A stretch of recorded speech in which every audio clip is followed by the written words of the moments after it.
Being aware of your artistic and technical choices and the gear available allows you to plan, create, capture, and display your images for the whole world to see. You can upload images to Facebook and other websites, and you can also send images through instant messaging and email.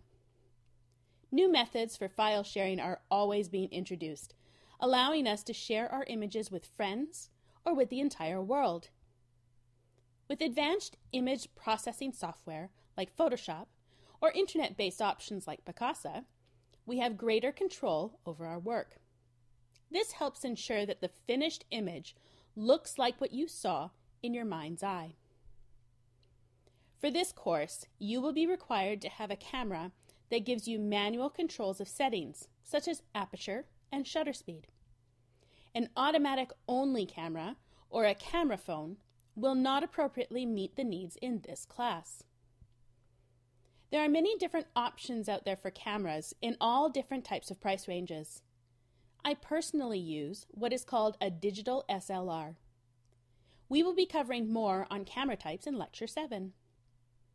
This type of camera allows a great deal of flexibility when it comes to controlling the final outcome with its manual controls and changeable lenses.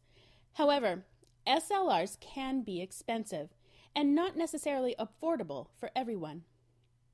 There are a number of different point-and-shoot cameras on the market that will also give you the manual control necessary to do the assignments in this course. Unlike SLRs, point-and-shoot cameras do not offer the ability to interchange lenses. If you have not yet purchased your camera, there are a few items you should consider as you are making your choice. Remember, buying a camera is a personal choice.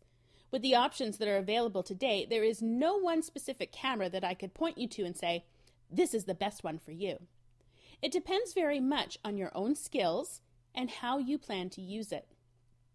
I can, however, provide you with some questions and factors to keep in mind when making the decision of which camera is the best for you. First, you need to determine what you need.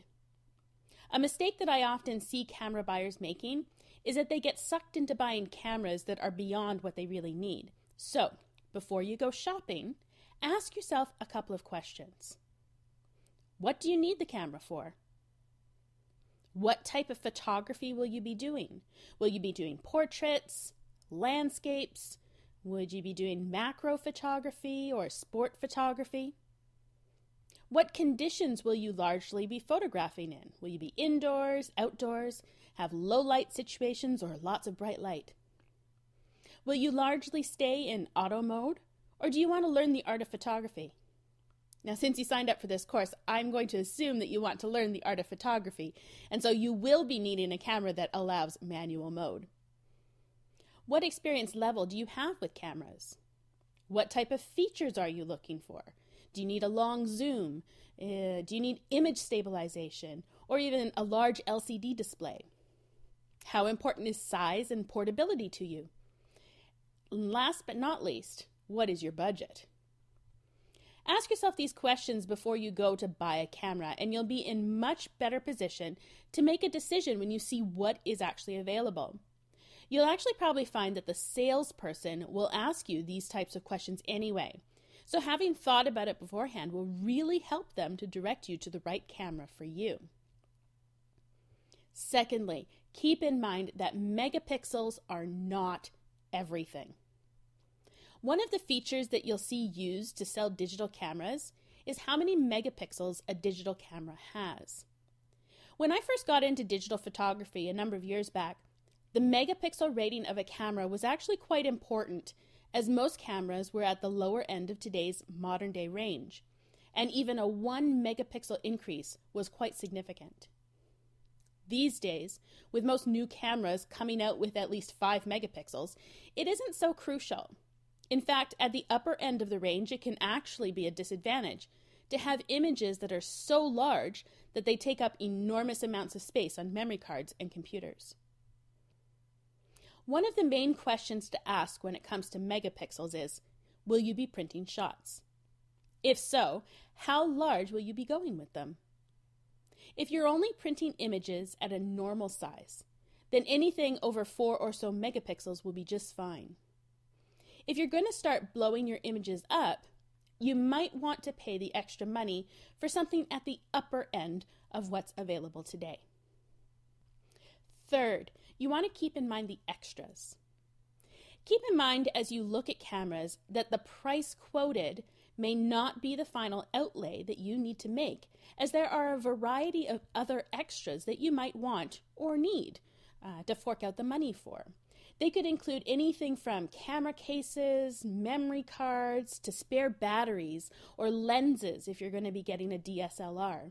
It could be filters, tripods, reflectors. Some retailers will bundle these types of extras with cameras, or will at least give a discount when you're buying more than one item at once.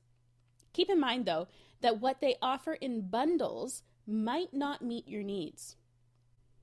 Fourth, do you already own any potentially compatible gear? Talking of extra gear, one way to save yourself some cash is if you have accessories from previous digital cameras that are compatible with your new one. For example, memory cards, batteries, lenses.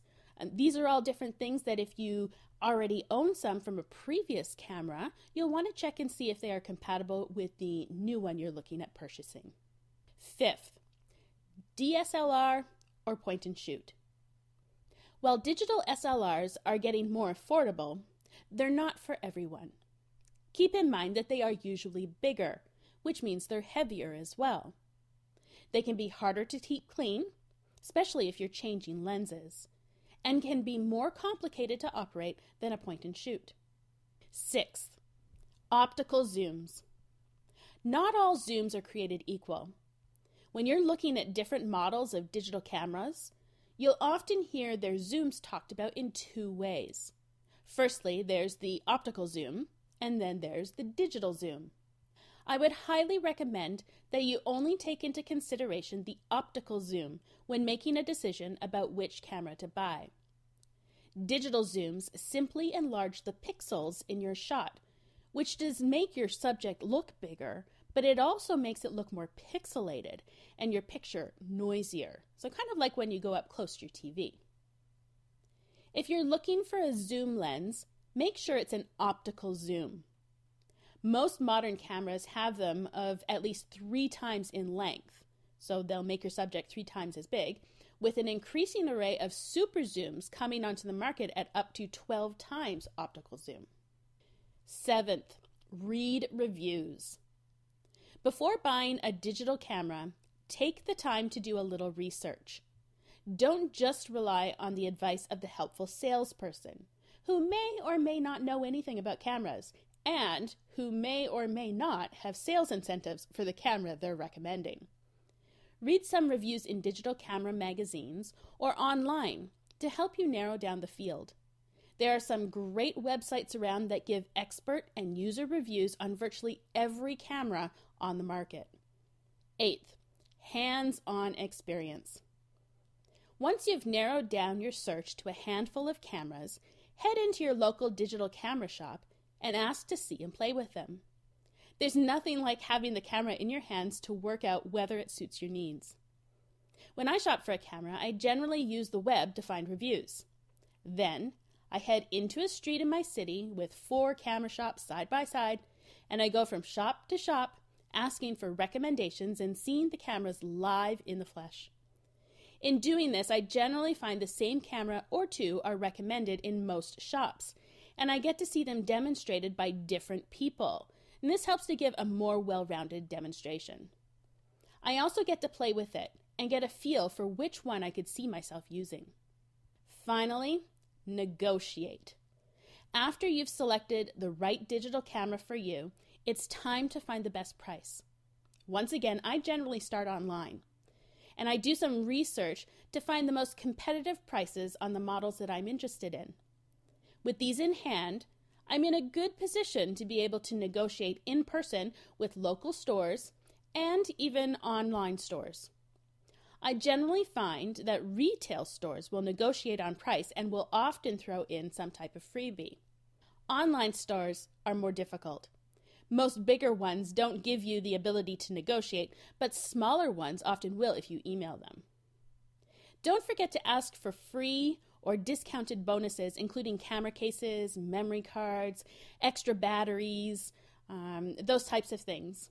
I even know of a couple of stores that offer camera lessons that you can ask to be included. Some stores will also consider giving you a trade-in on older gear. I generally do negotiating from home on the phone and only go into the store to pick up the camera after a price is agreed on.